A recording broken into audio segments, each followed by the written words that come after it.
Hello everyone, this is Pal Ponder on Weather. In this update, we've got the ring of fire pattern really starting to take shape as rounds of severe storms and record heat really starts to build as the Saharan dust moves in and then the monsoon kicks in by next weekend.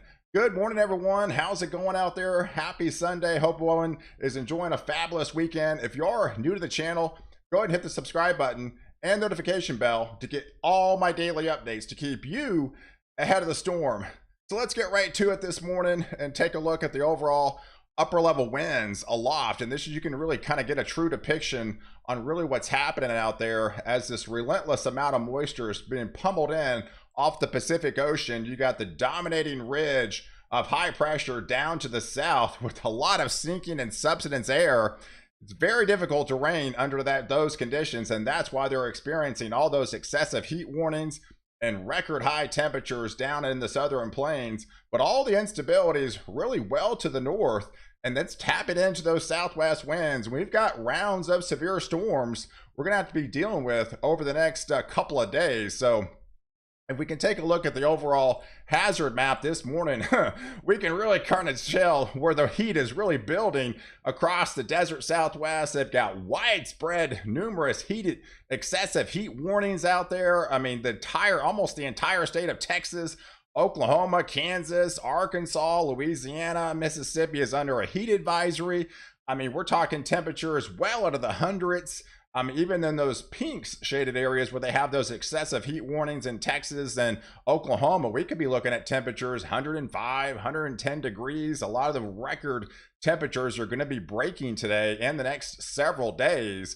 But all the instability is really kind of well to the north up here into where we do have flash flood watches still taking shape in portions of Washington and Oregon, getting into Idaho as well as Montana. And that's where the storms are really going to be as they get their act together later on this afternoon into the evening time frame, where the Storm Prediction Center has highlighted a slight risk for those severe storms into Bismarck and basically into Grand Forks, down into essentially up here, get into Rapid City, all the way down into Nebraska. Again, they've been getting pummeled with severe weather.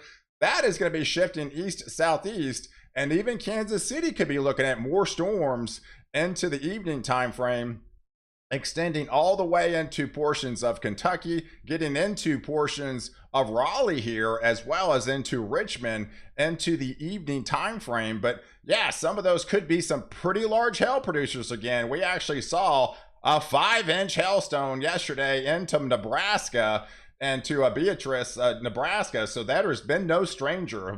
There's been a lot of places been hit with that very intense, very large hail with a lot of extreme instability, and kind of the same dynamics are really starting to take shape, this afternoon. So that's why they have highlighted this, more or less, this hatched risk for severe storms. If you live in Rapid City, heading up into essentially into Nebraska here, basically, west Nebraska into Valentine, you could be looking at some of those very large hail producers. Not all of them are going to be like that, but the ones that do fall and the ones that have those 60,000 foot cloud tops to work with, those could be producing those softball size hail producing thunderstorms, would do a lot of damage to obviously anything.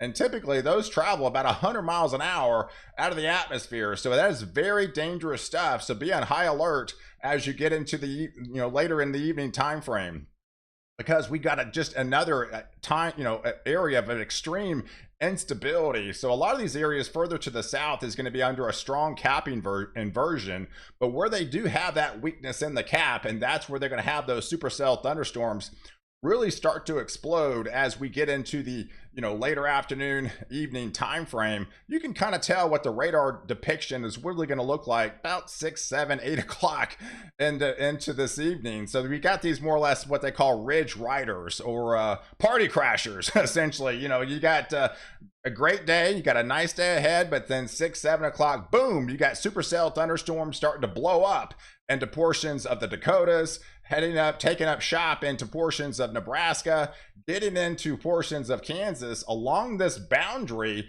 and that actually could be the beginning stages of what could be a long-lived supercell mesoscale convective system thunderstorm. Could be traversing over multiple states over a, say, a 36-hour period, starting really from tonight going into Tuesday morning. So let me kind of show you what I'm talking about as this mesoscale convective system really starts to take shape over the Dakotas tonight. By tomorrow morning, that supercell thunderstorm could be over portions of central Minnesota here, dumping some extremely heavy rain and some very high winds and some larger hail producers heading up into portions of Wisconsin. And as we continue to push down into the, as they move east, southwest, as we go into Monday, those are going to be traversing along this boundary. So you're going to have the storms that blow up over portions of the Dakotas later into the evening, get into the overnight time frame, and going to be traveling east, southeast along this boundary. We're going to have high pressure just dominating to the north. You've got all the extreme instability just pushing the higher dew points. You're talking upper 70 dew points. Is going to feel extremely muggy. I mean, heat index values approaching 105, 110 in these areas. And just to the north of there, where they've got that unsettled weather and those very strong winds aloft pushing at 90 knots, like I showed you, that's upwards to over 100 miles an hour. You've got a lot of damaging wind threat in this neck of the woods. So yeah, places into Milwaukee, you get into the Chicago area, essentially into Ohio, getting into Cincinnati, as these are going to be traversing east, southeast along this boundary. So yeah, so if we kind of zoom in about 5 o'clock, this we could be looking at that supercell mesoscale system taking shape, now going to be over Green Bay. This is about 5 o'clock on Monday time frame, heading into Milwaukee. Look at those deepening whites there. That's an indication of potentially very large hail over those areas and some very damaging winds. So we could be looking at a nasty squall line really starting to take shape, and a long duration of squall line. So we'll have to watch this mesoscale convective system really starting to unfold. If it really starts to expand, we could be looking at even a possible derecho starting to form, but we're looking at it to a long-lived straight line wind event. So, I mean, they're not really flash flood producers. These are more quick moving producers, but they come in with a vengeance. With, pack in, it's going to be a nice day, but then all of a sudden, wham, you get hit with the backside and boom, you got strong straight line winds, 60, 70, 80 miles an hour, blinding rain over an hour or two. And then you've got some hail to contend with, even some spin up tornadoes to contend with along this squall line as it continues moving east, southeast. So by the time we get into 9 o'clock, say, time frame into on Monday, those are through, say, Kalamazoo, getting into Lansing, Michigan, into Jackson, maybe into Saginaw, going into Mount Pleasant areas, as this squall line will continue to dive east, southeastward, heading to the say 10, 11 o'clock time frame in the Detroit area, as this will continue to move into the overnight hours. Now this is, say, midnight time frame on Tuesday morning. Mansfield, going into Cleveland area, heading towards Akron, coming out of Toledo here into Bowling Green, as this squall line will continue to hang tight and continue to dive east, southeastward again into the overnight. So this is essentially starting in the Dakotas later on this evening, and this will continue all the way east, southeastward through Monday, heading into Tuesday morning. And by the time they get in the Tuesday morning, they could be over Cumberland. They could be over the DC area, going into Indianapolis area. All those areas into Baltimore could be hit with those supercell thunderstorms, waking up, trying to head off to work with nasty squall line moving in. And that will continue to dive east, southwest, eventually actually getting out of the open waters of the Atlantic. But this will kind of give you an idea. This is the latest indication of the HRRR model over a 48-hour time frame where the lightning could be. Yeah, those supercell thunderstorms could really start to unfold, taking shape today, this afternoon, early evening time frame over the Dakotas, and travel east, southeast, impacting Minnesota, impacting portions of the Iowa area, extending into Wisconsin here, going into possibly even reaching Chicago area, into Illinois, heading into Indiana, getting into Michigan, portions of northern Ohio here, getting all the way down into portions of northern West Virginia, southern Pennsylvania, heading up through the DC area, and then finally lifting offshore. So that's where an indication of this long-lived mesoscale convective system could really start to take shape. So I'll be actually doing live coverage on this event for Monday. So definitely stay tuned for that, as we'll definitely keep you ahead of the storm, ahead of this nasty squall line that it looks like to unfold. But give you an idea of the wind parameters with this particular event. Yeah, it's going to be an extremely windy event over the next 48 hours, especially along that mesoscale convective systems. Whenever you see these ribs really starting to take shape, that is an indication of some very intense winds pushing out of that system. And the latest update actually has it maxing out about 93 miles an hour. So we'll have to be really watching this system really starting to take shape over the Dakotas this afternoon, and then heading into Minnesota, then really starting to congeal together and form a nasty squall line that's going to be long-lived from Wisconsin all the way until it reaches the ocean. That's the only thing that's going to stop this thing, as those storms will continue to push off into the Atlantic Ocean there. But over the next 48 hours, you can kind of tell where the rain's going to be. I mean, you got the dominating high pressure over much of the Southwest, and the ridge of high pressure into Texas. There's basically not even a drop of rain under that into Oklahoma, a good chunk of Kansas. A lot of the instability is going to be kind of well to the north and along this boundary in the Pacific Northwest, traversing across the northern plains, heading up through the Great Lakes, through the Ohio Valley. Like I said, I'm not really too concerned about flash flooding with this particular event over the next 48 hours, because they're going to be so quick moving. What my main concern is, the very strong damaging winds are going to be coming in with a vengeance of those 60, 70, even upwards to 80 miles an hour. If they do congeal into a solid squall line and kind of get long, spread out, hey, those could really start to have some bow echoes to them, and we could be looking at 90 miles an hour, even 100 miles an hour. Might not even be out of the question if that possible derecho does try to develop as this really congeals together heading into that Monday time frame. But we're not done. We're not done from then, because by the time we get into Wednesday, it's the same thing. And we got the ring of fire just dominating. All the triple-digit heat will be parked itself. Anything that does happen, actually, the ridge of high pressure actually continues to lift a little bit further off into the southeast. So those southeast temperatures are really going to be starting to bump up by Wednesday timeframe. And this instability is heading off to the Ohio Valley, eventually heading up to the northeast. So those temperatures are really going to be starting to crank up with that ridge of high pressure slowly migrating your way. But to the north, we've got a pretty powerful surface low heading up into Canada, and underneath that, we've got another intense jet streak going to be moving across. So we could be looking at more severe storms really start to amplify as we get into that Wednesday timeframe, June the 15th. And that's why the Storm Prediction Center has already highlighted that slight risk for severe storms into Des Moines again, into Minneapolis, going into Green Bay, all the way up into Marquette areas. Could be looking at some nasty supercell thunderstorms heading into that Wednesday afternoon, early evening time frame. And you can see it on the surface map, what's happening by that Wednesday. You see the surface low, it's 987 millibar up into Canada. Underneath that, you got the powerful jet streak coming across into Minnesota, heading up into places into the Iowa area, heading into Wisconsin.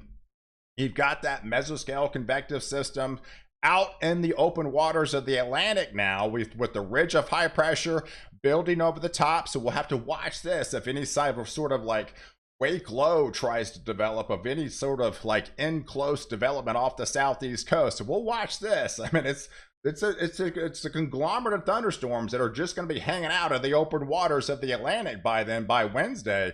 So they're already going to be somewhat intact. So with ridge over the top, we have to look at any sort of low level circulation trying to form in that type of situation. But down to the south, into the Gulf of Mexico, you can actually see it kind of high and dry. That's indication of a lot of dust that's going to be impacting that area At the same time, we've got probably our second named storm of the season trying to develop out in the open waters of the Pacific. And hey, it's June 15th. That's the start of monsoon season. And almost right on schedule with compliments of the weakening ridge and this low pressure down to the south. We got some instability going to be coming back into play, which could be looking at monsoonal rains coming back into the picture by the time we get into Father's Day weekend, into Arizona, into New Mexico. And I know those areas are desperately needing the rain. Anything. So yes, here's the setup on the overall 500 millibar. You got the surface low over Canada. You've got the ridge of high pressure moving further off by Wednesday, further off into the east here. The weakening ridge over Texas allows this system to continue to move across over into the Pacific Ocean. You've got that surface low out here that could possibly form into some sort of like wake low type scenario. But underneath, we've got a lot of Saharan dust that's keeping a lot of the storm activity further along to the coast and towards the Pacific. And that's why we're getting some of these instability and some of that crossover effect, and having a lot of the instability and probably our second named storm into the Pacific, because early on in the season we got a lot of Saharan dust, and that's definitely an indication by Tuesday, Wednesday timeframe. If you live down in the Dallas area, if you live in the Houston area, going into southern portions of Louisiana, you could be looking at some sort of like haze in the atmosphere. That's the Saharan dust coming in from the African coast all that way. But typically, hey, those could actually be some pretty vibrant sunrises and sunsets out there. So definitely be on a lookout for that. Hey, there's always a prize, and that could be looking at some very, very interesting sunsets and sunrises in this neck of the woods by the time we get into Tuesday, Wednesday, Thursday timeframe. So be definitely looking out for that if you live down there. But here's the overall temperature anomalies as we get into Wednesday. You can see it's still going to be high and dry, but you might not get triple digits in Oklahoma and Texas for a couple of days, because the ridge of high pressure going to be shifting off a little bit further off into the east. You got all the cooler weather even into the North Pacific here, and then kind of well to the north in the upper Great Plains. But by the time we get into Thursday, there's again, the ridge of high pressure will be more or less dominating much of the country. You've got the ring of fire pattern really starting to unfold, and then you might have a little bit of instability by then across the eastern seaboard, as we have probably our second named storm of the season starting to take shape. And by next weekend, there it is, guys. Arizona, Phoenix area, places in New Mexico, getting into portions of Colorado here. We got monsoonal rains coming back in the picture. So we got rain. It's not going to be over the next couple of days. But yes, by the time I think we get into Friday, especially into Saturday, heading into Father's Day weekend, we could be looking at some fairly decent rain chances heading into those pictures. And that just actually continues into the following week. So we've got some pretty good rains coming back into the picture for a good chunk of the southeast. But if we take a look at the overall temperature anomalies over the next 10 days, man, you can see where the cooler conditions are going to be in the Pacific Northwest, and that ridge of high pressure just dominating over much of the southern plains with plenty of record heat. The high pressure does shift off by midweek, but that just comes back by next weekend as more triple digit heat for Father's Day weekend, and for a good chunk of Texas, Oklahoma, into Kansas, as those record temperatures will continue. And underneath that, those are your rain chances for the next 10 days. You can definitely see where all the ridge of high pressure is going to be with all the sinking air. It's very difficult to rain under those conditions. You definitely see the weakness in the ridge, and those developing showers going to be unfolding into portions of Arizona, New Mexico, portions of Utah, getting into Colorado. But that actually won't be until Friday, heading into Father's Day weekend, with most of the instability of the more unsettled weather to the north and along that ring of fire pattern up into the northwest, into the Great Plains, heading into portions of the Ohio Valley, getting into the northeast. So, hey, I appreciate you guys watching. Do like this video. Definitely leave your comments below. And don't forget to subscribe to my channel. Catch the latest update where I protect you before and after the storm.